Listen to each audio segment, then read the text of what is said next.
सांगली शहर पोलिसांची धडाकेबाज कारवाई, 2.5 किलो गांजा जप्त. पोलीस येथे काल दिनांक 12 रोजी गुन्हा रजिस्टर नंबर 110/26 NDPS कायदा कलम 8-20 ब 2 ब प्रमाणे गुन्हा दाखल केला असून गुन्ह्यातील आरोपी नामे सोहेल गफूर तांबोळी राहणार 100 फुटे रोड याच्याकडून 2 किलो 682 ग्रॅम गांजा जप्त केलेला आहे. सदरची कारवाई DB पथक तसेच PSI घोरपडे यांनी माननीय पोलीस अधीक्षक संदीप घोगेसह माननीय ॲडिशनल SP बारावकर मॅडमसह माननीय DSP भागवत सर यांच्या मार्गदर्शनाने करण्यात आलेले आहे.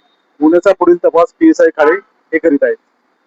वारंवार आपण पाहतो की सांगली, मिरज आणि कुपवाड सगळीकडेच आम्हाला जास्तीत जास्त प्रेस नोट मिळतात. या गांजा विक्री करायला आलेले सापडत असतात. मग याच्यावर अंकुश ठेवायसाठी आपली यंत्रणा काय काम करते? आमच्याकडे DB पथकाचे अधिकारी व कर्मचारी वेळोवेळी पेट्रोलिंग करतात. ज्या ठिकाणी डार्क स्पॉट आहे त्या ठिकाणी व्हिजिट करून कारवाई करतात आणि जे रेकॉर्डवरचे गुन्हे आहेत त्यांना वेळोवेळी चेक करून कारवाई करतात.